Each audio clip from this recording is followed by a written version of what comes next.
David Bristow has authored more than 20 coffee table-style books on wildlife, travel, nature, culture and African history. He is now back with another historic title called The Game Ranger, The Knife, the Lion and the Sheep. And in this offering, he compiled 20 original stories from history, starting with Queen Modjadji, the Rain Queen, the Krotoa, the Khoi maiden who is found working in the Van Riebeeck household as both servant and interpreter. Well, for more about this book, let's speak to David, who joins us this morning from our Sea Point studios in Cape Town.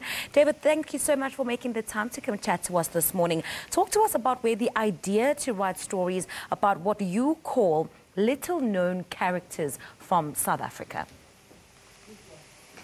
Good morning, Pearl. The idea comes from, I guess, to be a writer, you first have to be a reader. So most of these characters I've met on the pages of books that I've read all through my life. And some of them are very fleeting. They cross a page and you say, whoa, who's that? What was that about?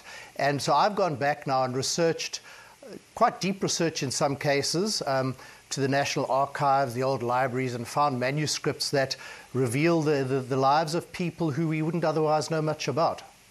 Now, there's a diversity of stories that you outline in your coffee table book. I mean, there's stories of Queen Modjadji, Mevrou Maria, David Stuurman, just to mention but a few.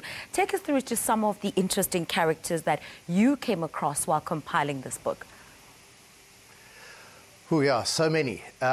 Firstly, I didn't want to make it a white, pale-faced history, which history is written by mainly white pale faces, but South African history is much too diverse. So firstly, I spread it all around through regions, color, etc. I think the single most fantastic person from our history is a guy that I found called Kunrad de Beys. He was 7 foot tall, apparently a giant of a man who attracted people around him. And he said to have fathered something like 300 children by women of every color excepting white. And his story begins in the Western Cape, but he was always running one step ahead of the law. And he went through the Eastern Cape, the troubled Eastern frontier, possibly met up with the Zulus in the 1820s. One story has him marrying a sister of Mzilikazi. He finds himself on the Orange River with the Griquas and all the desperados of that frontier.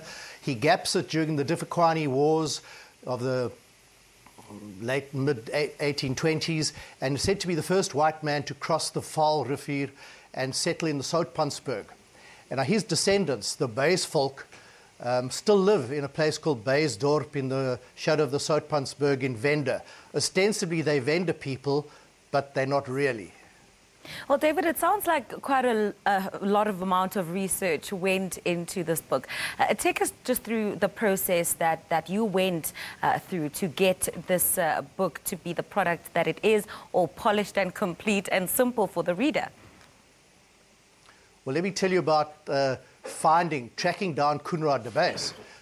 He first appears in the pages of Frontiers, which is the history of the Xhosa-speaking people, or the Xhosa people. He flits across the pages there as a rebel and a really slimy character. But that was because that history, the source of that book was mainly in the missionaries. So I tracked it down and I found a reference in the footnotes of that book, which took me to a thesis written in 1928, of which there are only 2 copies left in the country. I found one in the National Library in the Gardens here in Cape Town.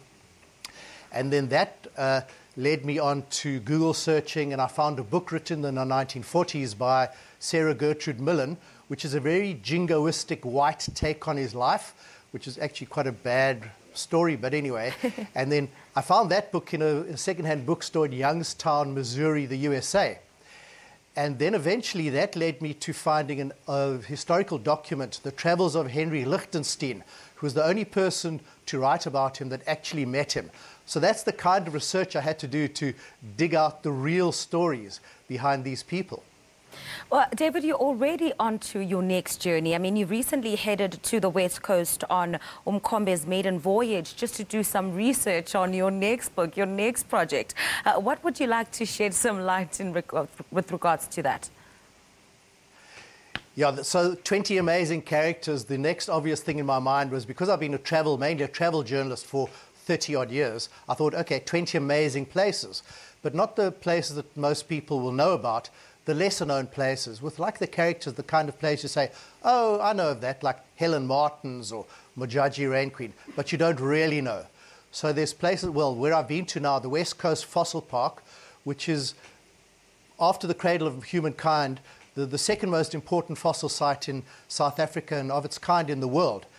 And then a place called the Herenlochenment, up near Graafwater, wherever that is. And it's a place where, since the time of Simon van der Stel, people who have been traveling have engraved their names into the walls of this cave. So there's Francois Le Vaillant, Andrew Geddes Bain, Olaf Berg amongst them. These are all characters from the written history of South Africa. So that's a fascinating place. So Mapungubwe, Thulamela in the Kruger Park, historical sites, as well as some less expected places that I won't tell you now.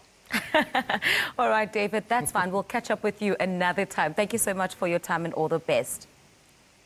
Thank you very much. Bye. Well, speaking to us from our Cape Town studios is author David Bristow, and he was unpacking his newly released book titled The Game Ranger, The Knife, the Lion and the Sheep. Well, you can also send us some of the books that you are reading or have read, and by doing that, you can find yourself joining us here live in studio for our Sunday book review feature to talk about some of your favorite books. Now, all you have to do is send us an email, check us out on Instagram, or tweet us a picture, and of course, a relevant caption of your pick of the week, must read for 2018, your current read, and the one you were hoping was going to be great, but perhaps turned out to be rather disappointing. Use our social media platforms. We are at Morning Live SABC on Twitter.